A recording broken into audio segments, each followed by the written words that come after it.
একবার জোরদার হাততালি সঞ্জীব ভট্টাচার্যের জন্য। ওনার প্রয়াসে অনেক শিল্পীরা আপনাদের সামনে ভিডিও অ্যালবামের মাধ্যমে নিজেকে তুলে ধরছে, গানের মাধ্যমে নিজেকে তুলে ধরছে। ওনার এই অক্লান্ত প্রয়াস চলছে দীর্ঘ সেই 1987 ইংরেজি থেকে ওনার এই প্রয়াস। ওনার এই প্রয়াসের জন্য আমরা ওনাকে আজ সম্মান জানালাম। আপনারা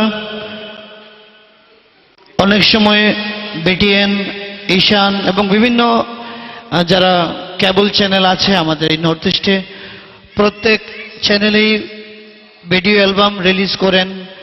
অনেক শিল্পীদের উনি ইন্সপিরেশন যোগান। আপনারা আসুন, ভিডিও অ্যালবাম উনি করিয়ে অনেক শিল্পীকে সুযোগ করে দেন এবং প্রতি বছর উনি অ্যালবাম করছেন এবং 86-87 থেকে ওনার এই প্রয়াস চলছে।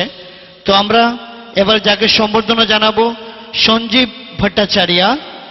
তো আমরা সঞ্জীব ভট্টাচার্যকে মঞ্চে আসার জন্য অনুরোধ করছি এবং ওনার হাতে সম্মান তুলে দেবেন আমাদের এই ক্লাবের সভাপতি গোপাল চক্রবর্তী মহাশয়। আমি সবাইকে মঞ্চে যাওয়ার জন্য অনুরোধ করছি। একবার জোরদার হাততালি সঞ্জীব ভট্টাচার্যের জন্য। ওনার প্রয়াসে অনেক শিল্পীরা আপনাদের সামনে ভিডিও অ্যালবামের মাধ্যমে নিজেকে তুলে ধরছে, গানের মাধ্যমে নিজেকে তুলে ধরছে। ওনার এই অক্লান্ত প্রয়াস চলছে দীর্ঘ সেই 1987 ইংরেজি থেকে ওনার এই প্রয়াস। ওনার এই প্রয়াসের জন্য আমরা ওনাকে আজ সম্মান জানালাম। ওনাকে অশেষ ধন্যবাদ।